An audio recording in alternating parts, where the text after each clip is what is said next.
In the farthest corner of a quiet seaside town called Driftwood Bay, nestled between rolling dunes and rocky cliffs, stood an old lighthouse known as Starbeam Tower.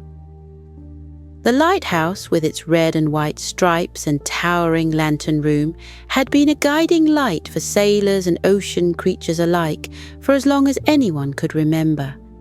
It perched proudly on a rocky promontory where waves crashed and seagulls called out to one another in the salty breeze. Ella, a bright-eyed girl of 9, lived in a cozy stone cottage just a short walk from the lighthouse. She loved the sea with all her heart, its shimmering blues, its whispering waves, and the magical secrets it seemed to hold. Every day, Ella would sit on the sandy shore with her toes in the cool water, imagining what life was like beneath the waves. Was there really a kingdom of coral palaces? Did mermaids sing lullabies to sleepy whales? Ella had so many questions, and her imagination always danced like sunlight on the ocean's surface. But Ella's favourite place wasn't the beach, it was Starbeam Tower. Her grandfather, a wise and gentle man named Keeper Alden, had been the lighthouse keeper for over 50 years. He took his role very seriously, explaining to Ella that the lighthouse wasn't just a beacon for passing ships, but also a protector of the ocean's creatures. The great lantern at the top held a magical light, Keeper Alden said, a light so powerful that it could calm storms, guide lost whales, and even soothe restless sea spirits. Ella had always been fascinated by the lantern. It wasn't like the lamps in their cottage or the torches she sometimes carried on nighttime walks. The lighthouse lantern glowed with a warm golden light that seemed alive, flickering softly like a heartbeat. When Ella asked her grandfather how it worked, he would wink and say, "The lantern chooses its keeper, Ella." One day, you'll understand. That one day came sooner than Ella expected. It happened on a cool, breezy evening as the sun dipped below the horizon, painting the sky in hues of pink and orange. Keeper Alden had called Ella to the lighthouse, his face unusually serious. When she arrived, he handed her a small silver key attached to a ribbon. "This is for you," he said, placing it in her hand. "You're ready, Ella." "Ready for what?" she asked, her wide brown eyes glinting with curiosity. "To be the lantern keeper," Alden replied with a smile that was both proud and a little sad. "The light has chosen you." Ella's heart thudded in her chest. She stared at the key, its cool surface warming against her palm. But what if I mess it up? What if the light goes out? Her grandfather knelt before her and placed a reassuring hand on her shoulder. "The light will guide you, just as you guide it. All you need is courage, kindness, and trust in yourself." Ella no se sentía lista, pero asintió. She knew the lighthouse and its magical light were too important to the town and the ocean for her to say no. So, with a mixture of pride and nervousness, she accepted her new role as the lantern keeper. The first few days passed peacefully. Ella tended to the lantern just as her grandfather had taught her, polishing its glass and refilling the special oil that kept it burning. She climbed the spiral staircase to the lantern room each evening, her silver key jingling softly as she unlocked the door. The light welcomed her with its warm glow, and she felt a small flicker of confidence growing inside her. But one night, as the full moon hung low in the sky, something strange happened. Ella noticed the lantern's glow had dimmed, its golden light now pale and flickering like a candle in the wind. Her heart tightened with worry.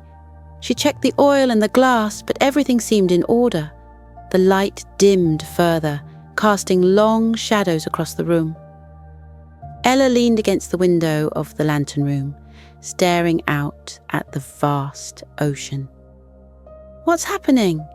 she whispered, her voice barely audible over the sound of the waves crashing below. Suddenly, a soft hum filled the air, like the distant song of a whale. Ella looked up to see faint beams of light reaching out toward the ocean, as if calling for help. In that moment, she understood. The light wasn't just dimming, it was crying out for her to act. Ella's chest swelled with determination. She didn't know what lay ahead, but she knew one thing for certain. She wouldn't let the light fade. Gripping the silver key tightly in her hand, she made a promise to herself and the lantern. "I'll fix this. I'll protect the light, no matter what." The following morning, Driftwood Bay was bathed in soft, silvery light as a gentle mist rolled in from the sea. The lighthouse, ever vigilant, stood tall and stoic against the pale sky. Ella woke early, her thoughts still swirling with the events of the previous night. She could feel the weight of the silver key in her pocket, a small yet profound reminder of her new responsibility. As the morning sunlight began to break through the mist, Ella stepped outside her cottage and gazed at the lighthouse. Its lantern room at the top was dark now, resting until twilight. But Ella knew something was wrong. The light's strange behavior the night before hadn't been a coincidence.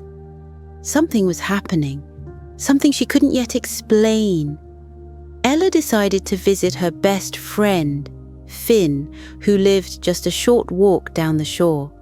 Finn was the son of a fisherman, and he spent most of his time by the water, mending nets or helping his father with the boat. He was a year older than Ella and loved telling stories about the sea, some true, some not so true, and some that seemed too fantastical to believe. "Finn will know what to do," Ella thought as she hurried down the sandy path. The salty breeze tugged at her hair, and her boots left faint prints in the damp sand. Seagulls swooped overhead, their cries echoing across the shore. Finn was sitting on the edge of the wooden dock when Ella found him. A fishing line dangling lazily into the water. He was barefoot, his trousers rolled up to his knees, and his curly brown hair stuck out in all directions as if he'd just rolled out of bed. "Morning, Ella," Finn called with a grin. "You're up early. Did the lighthouse wake you again?" Ella shook her head. "It's not the lighthouse, it's the lantern," she said, sitting down beside him. "Something's wrong with it." Finn raised an eyebrow, intrigued. "Wrong how?" Ella hesitated, unsure how much she could explain. "The light's fading. It started last night. I checked everything. Nothing's broken. It's like it's losing its power." Finn leaned back on his hands, his gaze drifting out to the horizon. "Maybe it's just tired," he joked, though there was a thoughtful glint in his eye. "I don't think so," Ella said, fidgeting with the silver key in her pocket. "Grandfather always said the lantern is magical. What if something's happened to its magic?" "Magic, huh?" Finn said, sitting up straighter. "If it's magic you're dealing with, you might want to talk to old Marlowe." Ella frunció el ceño. Old Marlowe was the town's eccentric storyteller, a retired sailor who spent his days weaving nets and spinning tales of underwater kingdoms and mythical creatures. Most people dismissed his stories as nonsense, but Ella had always secretly believed there was some truth to them. "I don't know," Ella said hesitantly. "Come on," Finn urged. "If anyone knows about magic and the sea, it's him. Besides, you don't have a better plan, do you?" Ella suspiró, dándose cuenta de que él tenía razón. Fine, she said, standing up. Let's go. The two of them made their way to old Marlowe's shack, a weathered building perched precariously on the edge of the cliff. Its walls were covered in fishing nets, dried seaweed, and faded maps of the ocean. Marlowe himself was sitting outside, carving a small wooden dolphin with a knife. His white beard was as wild as the waves, and his eyes sparkled with mischief and wisdom. Well, if it isn't Ella and Finn, Marlowe said with a chuckle. What brings you two young ones to an old sailor like me? Ella hesitated, glancing at Finn, who gave her an encouraging nod. Taking a deep breath, she stepped forward and held up the silver key. Something's wrong with the lighthouse lantern, Mr. Marlowe, she said. The light is fading, and I don't know why. Grandfather always said it was magical. Do you know anything about it? Marlowe's expression turned serious as he studied the key in Ella's hand. Ah, he said quietly. So the light has chosen you, has it? Ella's eyes widened. You know about the lantern? Of course I do, Marlowe replied. That lantern isn't just any light. It's the heart of the ocean, a gift from the sea itself. Its light keeps the waters calm, guides lost souls, and protects the creatures of the deep. But if the light is fading... He trailed off, his brow furrowing. What does it mean? Ella asked, her voice barely above a whisper. It means the ocean is in trouble, Marlowe said gravely, and the light is calling for your help. Ella felt a shiver run down her spine. But how do I help it? What am I supposed to do? Marlowe set down his carving and leaned closer, his voice low and urgent. You'll have to go where the light can't reach, to the depths of the ocean. There, you'll find the source of the trouble. But beware, Ella.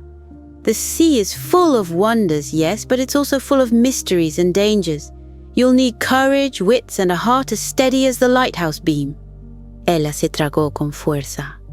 How do I even get there? Marlowe smiled faintly. The light will guide you. Trust it and trust yourself. As Marlowe's words sank in, Ella felt a mix of fear and determination bubbling inside her. She didn't fully understand what lay ahead, but she knew one thing for sure. She couldn't let the light go out. It wasn't just her duty as the lantern keeper, it was her promise to the sea, to the town, and to herself. That evening, as the sun dipped below the horizon and the first stars began to twinkle, Ella climbed the spiraling stairs of the lighthouse. With each step, her resolve grew stronger. The echoes of Marlowe's words stayed with her. The light is calling for your help. At the top, the lantern room waited. Its thick glass panes framed the darkening ocean, and the silver lantern sat at its heart, resting atop its pedestal. Normally, the lantern cast a steady golden light, illuminating the waters for miles. But tonight, the glow was faint and flickering as though the lantern itself was struggling to breathe. Ella reached out and touched its cool silver surface. The key in her pocket felt warm, as if responding to her touch. She whispered softly, "What's wrong, little Lai?" "What do you need?" As if in answer, the lantern pulsed faintly and Ella gasped. A soft, melodic hum filled the room, rising and falling like the rhythm of the waves. The light within the lantern grew stronger for a brief moment, and then it cast a beam directly out to sea. Ella se apresuró a la ventana siguiendo el camino de la luz. Far on the horizon, just beyond the edge of her view, something glittered faintly, a pinprick of light, pulsing in time with the lantern's hum. "What's out there?" she wondered aloud. Her heart raced as she realized the lantern was guiding her, showing her where to go. The door at the bottom of the lighthouse creaked open, and Finn's voice called, "Up? Ella? Are you up there? Up here?" she shouted back. Moments later, Finn joined her in the lantern room, his face flushed from climbing the stairs. "What's going on?" he asked. "I saw the light beam. It's never done that before." Ella pointed to the horizon. "It's leading me out there, Finn. The lantern is showing me where I need to go." Finn squinted through the glass, following the light's path. "That's a long way out," he said, hesitantly. "Are you sure about this?" Ella assentiu. "I have to be. Marlowe said the light is the heart of the ocean. If it's fading, it means something's wrong out there. If I don't go, who will?" Finn hesitated, then set his jaw. "Well, you're not going alone. If you're going out there, I'm coming with you."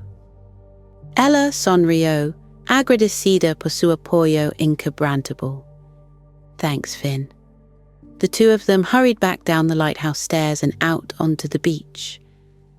The tide was low, and the water lapped gently at the shore, reflecting the pale light of the moon. Ella held the silver key tightly in her hand, wondering how they would make the journey. The horizon was so far away, and neither of them had a boat. Suddenly, the lantern's beam shifted. Instead of pointing out to sea, it angled downward, illuminating a patch of sand near the water's edge. Curious, Ella and Finn walked over to the spot. As they approached, the beam grew brighter and the sand seemed to shimmer with a silvery glow. Ella se agachó y limpió la arena, revelando un pequeño objeto redondo, una concha de mar, perfectamente intacta y brillando como perla pulida. "What's this?" Finn asked, kneeling beside her. Ella picked up the shell and held it to her ear, expecting to hear the familiar sound of the ocean.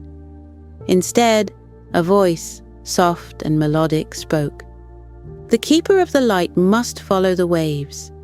Call upon the tide, and it shall guide you." Ella lowered the shell, her eyes wide.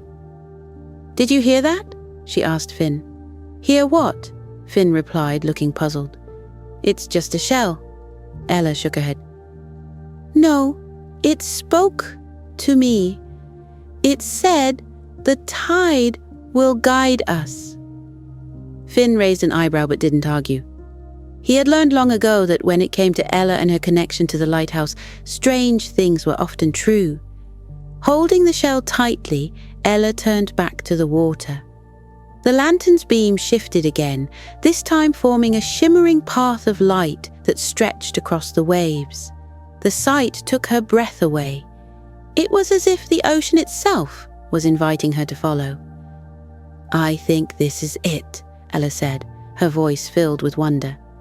"This is how we go." Finn hesitated.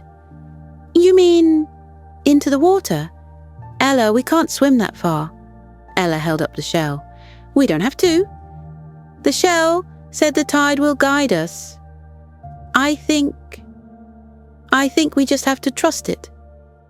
Finn looked at her, then at the glowing path on the water. Finally, he sighed and nodded. "All right, let's do this."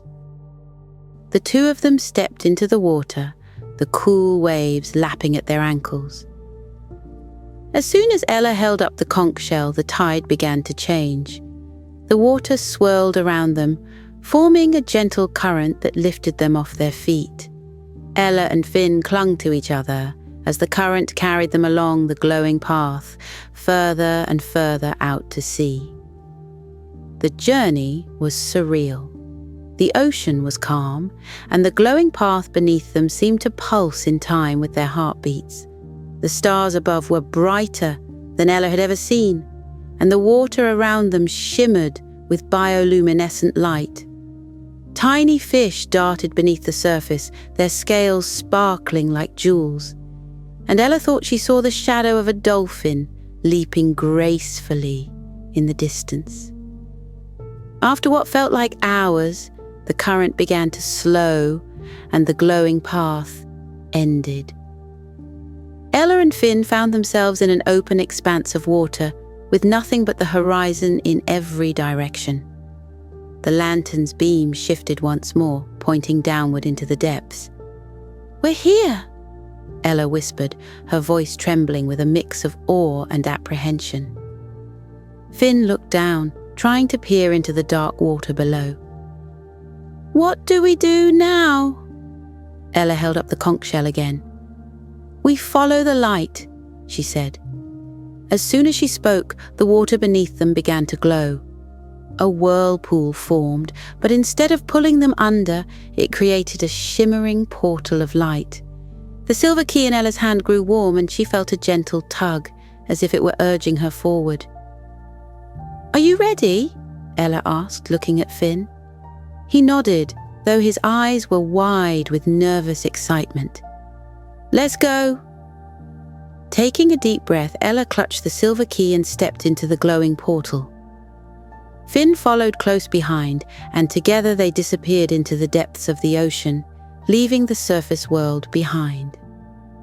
Ella and Finn descended through the glowing portal, their hands gripping each other tightly. The light enveloped them, warm and silken, like drifting through a cloud. As the glow dimmed, the ocean around them came into focus, an underwater world teeming with life and colors Ella could hardly believe. Coral reefs sprawled beneath them like underwater cities, their structures towering and vibrant.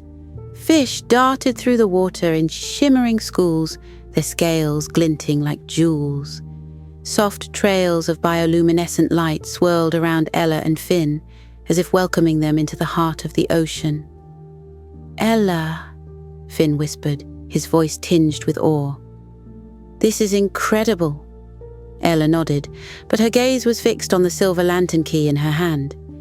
It pulsed gently, sending a faint vibration through her fingers. Ahead, the lantern's beam stretched deeper into the ocean, illuminating a path that wound through coral towers and glowing kelp forests. "We have to follow the light," Ella said, her voice steady despite the awe swirling within her. "It's leading us somewhere." They began to swim, the water cool against their skin. As they moved, the sea creatures seemed to take notice of them. A school of silvery fish swirled around Ella, their tiny bodies catching the light like mirrors. A curious sea turtle paddled alongside Finn, its gentle eyes blinking at him as if to say hello. Ella felt a sense of connection to the ocean, as if she belonged here, and she wondered if it was the lantern's magic drawing her closer. The path led them to a kelp forest, its golden fronds swaying rhythmically with the ocean currents. The lantern's beam disappeared into the dense foliage, and Ella hesitated. "We'll lose the light in there," Finn said, frowning. Ella held up the conch shell. "The tide will guide us," she reminded him. Ella swam closer, her curiosity piqued. Engraved into the stone were intricate symbols of ocean creatures, whales, dolphins, and turtles, all intertwined in an elaborate dance. At the top of the arch was a carving of a lantern, its light shining down on the sea. "It's beautiful," Finn said, running his fingers over the carvings. Ella noticed a small indentation in the center of the arch, shaped like a keyhole. Without hesitation, she reached for the silver key and slid it into place. The stone glowed faintly, and the symbols began to shimmer. The archway trembled, and a low melodic hum filled the water. Taking a deep breath, she swam into the forest. The kelp swirled around her, and for a moment she felt as though she were inside a living maze. The light from the lantern grew faint, but the conch shell glowed softly in response, casting a silvery light that illuminated their way. As they swam deeper, the kelp began to thin, and they emerged into a clearing. In the center stood a large, ancient stone archway covered in coral and seaweed. The lantern's beam reappeared, pointing directly at the arch. The space within the archway rippled like the surface of a pond, and a new path revealed itself, glowing with the lantern's light. Ella and Finn exchanged a glance, then swam through the arch. On the other side, the ocean felt different. The water was warmer and the light was softer, casting a golden hue over everything. Strange, glowing plants sprouted from the seafloor, and jellyfish drifted lazily overhead, their tentacles trailing streams of light. "It's like another world," Finn said, his voice filled with wonder. Ella nodded, but her focus remained on the path ahead. The lantern's beam guided them toward a distant glow, faint but unmistakable.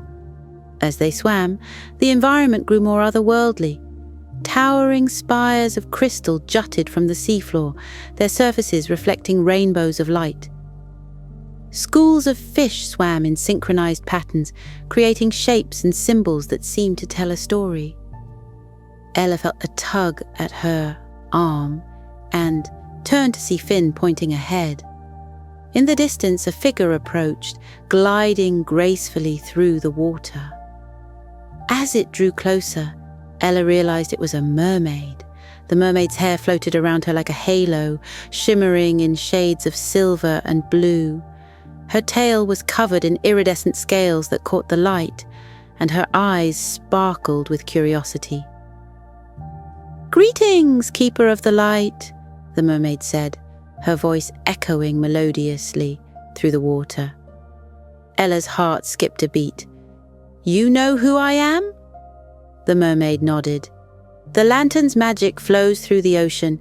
Its light touches every corner of this world, and we have felt its fading. I am Marina, a guardian of the reef. I have been awaiting your arrival." Marina gestured for them to follow her, and they swam together through the crystalline landscape. As they moved, Marina explained, "The lantern is more than a light. It is the heart of the ocean, a source of balance and life. But its power has been disturbed. A shadow has fallen over the deep, and the light grows weaker by the hour." "What kind of shadow?" Finn asked, his brow furrowed. Marina's expression darkened. "A creature of great hunger and darkness. It feeds on the light, consuming the energy that sustains our world. If it is not stopped, the lantern's flame will extinguish, and with it, the harmony of the ocean." Ella felt a surge of determination. "What do we have to do?" she asked. Marina led them to a clearing where a massive crystal stood, glowing faintly. "This is a reflection crystal," she explained. "It will reveal the path to the creature's lair. But to activate it, you must infuse it with the lantern's magic." Ella se acercó al cristal, sosteniendo la concha en una mano y la llave de plata en la otra. She closed her eyes and focused on the lantern's light, willing it to flow through her. The key grew warm, and the conch shell hummed softly. A beam of light shot from the shell into the crystal, and it began to glow brightly. The crystal shimmered, and an image appeared within its depths. A cavern deep beneath the ocean floor, its entrance surrounded by jagged rocks and swirling currents. The light from the lantern barely penetrated the darkness within, but Ella could see something moving in the shadows. "That's it," Marina said solemnly. "The lair of the Shadow Eater." Ella si tragó con fuerza. The creature's name alone sent a chill down her spine, but she refused to let fear hold her back. "We'll stop it," she said firmly. Marina placed a hand on Ella's shoulder. "You are brave, young keeper, but the journey ahead will not be easy. The Shadow Eater is powerful and cunning. You must rely on the strength of the lantern and your own courage to face it." Ella nodded, her resolve unwavering. She turned to Finn, who gave her an encouraging smile. "We've got this," he said. The reflection crystal glowed brighter, and a glowing path appeared, winding downward into the depths of the ocean. Ella took a deep breath, gripping the silver key tightly. "Let's go," she said, leading the way. The path carved by the reflection crystal led Ella, Finn, and Marina deeper into the ocean than Ella had ever thought possible.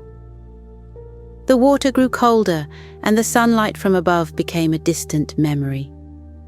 The lantern's beam dimmed in the oppressive darkness, but Ella held it tightly, determined to protect the light that sustained the ocean. "Stay close," Marina said, her voice low. "The currents here are strong, and the Shadow Eater's lair is near." Ahead of them, jagged rocks jutted from the seafloor, forming a natural barrier around a massive cavern. The swirling water around the entrance was thick with shadows, shifting and writhing like living things. Ella's heart raced, but she pressed forward, the lantern key pulsing gently in her hand. "This is it," Marina said, stopping just outside the cavern. Her usually serene expression was tense. "The Shadow Eater lies within. Once you step inside, the lantern's light will be your only guide." Ella glanced at Finn, who gave her a firm nod.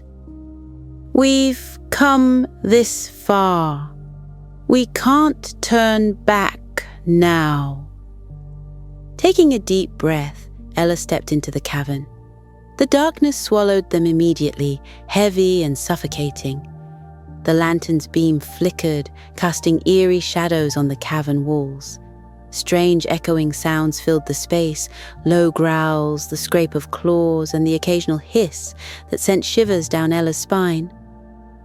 "Ella," Finn whispered, his voice tight. "Do you see that?" Ahead of them, deep within the cavern, a massive shadow loomed. It was an amorphous creature, its body writhing and shifting as if made of smoke and ink. Two glowing red eyes pierced the darkness, locking onto Ella and her companions. The Shadow Eater let out a bone-chilling roar, and the cavern trembled. The creature surged forward, its tendrils of darkness reaching for the lantern's light. "Stand firm!" Marina called, positioning herself between the creature and the group. She raised her hands, and a glowing barrier of water formed around them, holding the Shadow Eater at bay. "Ella, the lantern! It's the only thing that can stop it!" Ella's hands trembled as she raised the lantern key. The conch shell glowed brightly, and she felt the lantern's power coursing through her.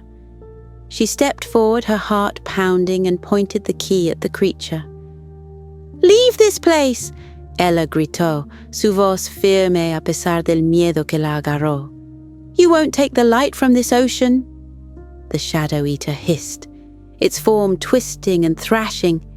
It lashed out with a tendril of darkness, striking Marina's barrier. The barrier flickered, and Marina staggered, but she held her ground. "Ella!" Finn shouted, pointing at the lantern. "The light! It's fading!" Ella looked down at the lantern in horror. The once bright glow was dimming, flickering like a dying flame. She closed her eyes, trying to summon the light, but it felt weak and distant. "You can't force it," Marina said, her voice strained. "The lantern's power comes from within you, Keeper. You must believe in its light and in yourself." Ella took a deep breath, her mind racing. She thought of her home, the peaceful seaside town she loved. She thought of the ocean creatures she had seen, their vibrant colors and curious eyes. She thought of the interconnectedness of it all, the way the lantern's light touched every corner of the sea, bringing life and balance. She opened her eyes, her fear replaced by determination. "I believe in the light," she said, her voice steady. "I believe in what it stands for." The lantern key grew warm in her hand, and a surge of energy shot through her. The conch shell glowed brighter than ever, and the lantern's beam blazed to life, piercing through the darkness. The Shadow Eater recoiled, letting out an ear-splitting screech. The light burned away its tendrils of shadow, revealing its true form, a small, twisted creature with eyes full of pain and fear. It's not just a monster, Ella realized, her voice soft. It's lost. She stepped forward, her heart aching for the creature. You don't have to live in darkness, she said gently. The light isn't just for the ocean, it's for you too. The Shadow Eater hesitated, its glowing eyes locking onto Ella. The lantern's light softened, becoming warm and inviting. Slowly, the creature began to shrink, its twisted form unraveling into a cloud of shimmering light. The light swirled around Ella, Finn, and Marina, filling the cavern with a sense of peace. The once dark space was now illuminated by a warm, golden glow. The Shadow Eater's essence merged with the lantern's beam, restoring its power and brilliance. You did it, Marina said, her voice filled with awe. The light has been restored. Ella sonrió, lágrimas picoteando sus ojos. It wasn't just me. It was all of us. The cavern began to tremble, and the walls shimmered as the lantern's light spread through the ocean. The glowing path reappeared, guiding them back toward the surface. As they emerged from the cavern, the ocean was transformed. The water was vibrant and clear, the coral reefs alive with color and movement. Schools of fish danced in the lantern's light, and the sea creatures seemed to celebrate its return. Ella held the lantern key tightly, her heart swelling with pride and gratitude. She turned to Marina. Thank you for guiding us. Marina smiled. The ocean owes you a great debt, Keeper. You have restored balance and shown us all the power of light and kindness. Finn clapped Ella on the shoulder. You are amazing down there. I always knew you had it in you. Ella laughed, her cheeks flushing. I couldn't have done it without you.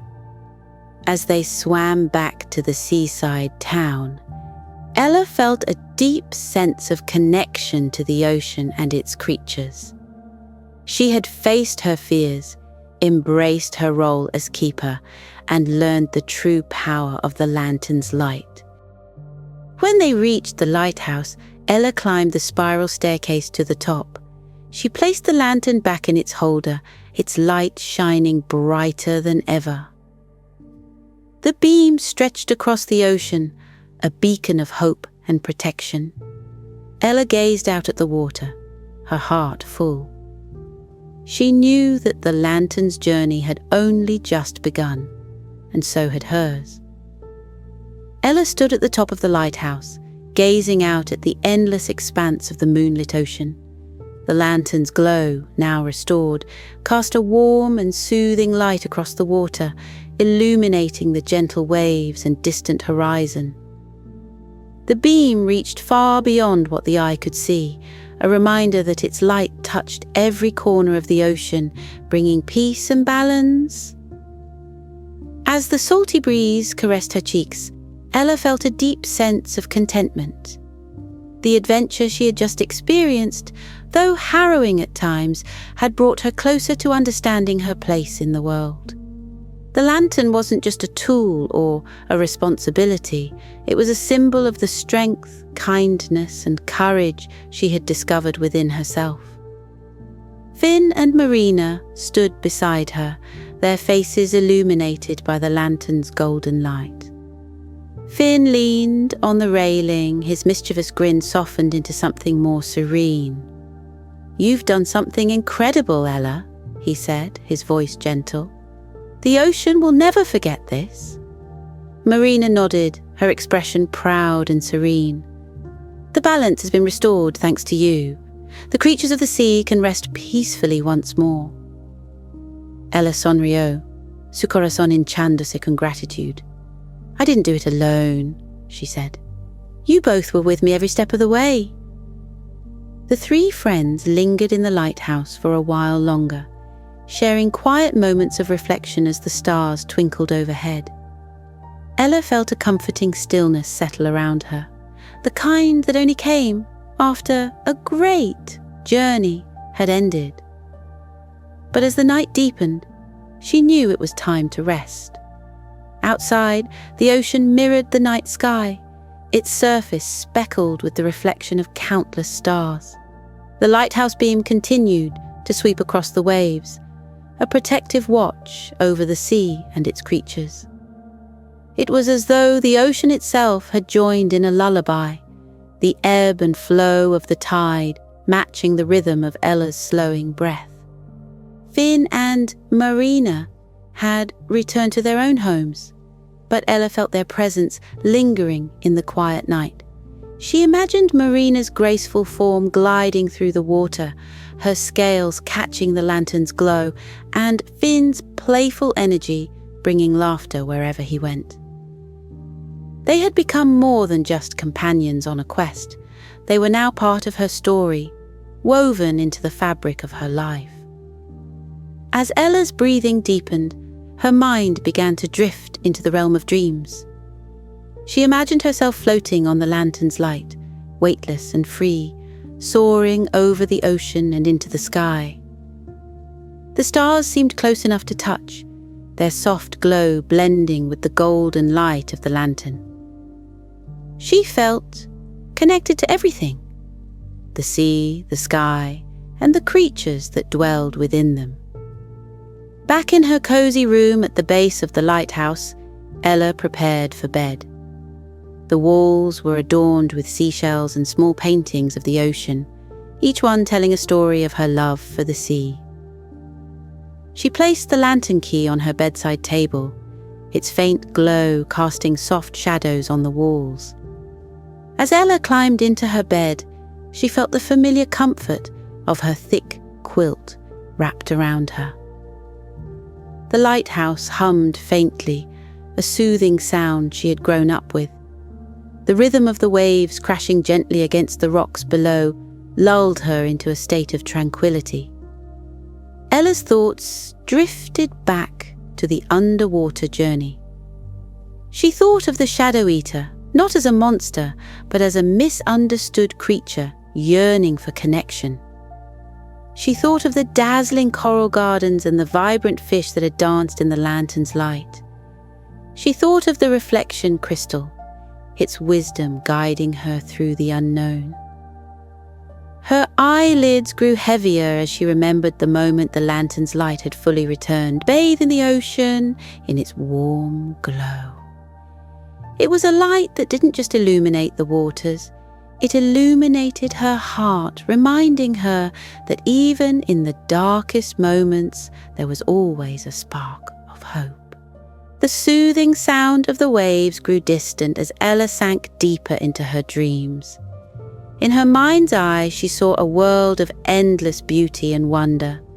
The coral reefs shimmered like jewels, the ocean currents carried her gently, and the light of the lantern created paths of gold beneath the water's surface.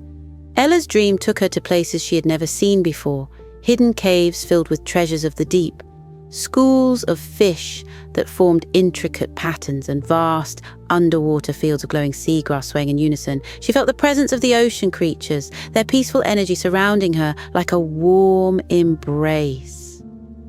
The lighthouse stood as a silent sentinel, its beam casting a protective glow over the town and the ocean beyond. The rhythm of the waves and the distant cries of seabirds formed a gentle symphony, soothing the entire seaside into restful slumber. The lantern's light, now stronger than ever, symbolized not just safety, but the enduring hope that illuminated even the darkest depths. Ella's breathing slowed to a gentle rhythm, her face serene as she drifted further into sleep. Her dreams were filled with light, connection, and the comforting presence of the sea she loved so deeply. In the quiet of the night, the lantern's beam continued its endless journey, a beacon of peace and protection for all who dwelled above and below the waves. And in her dreams, Ella floated alongside that light, her heart full of the courage and compassion that had guided her on her journey. Good night, keeper of the light. Sleep well, and may your dreams be as bright as the lantern you protect.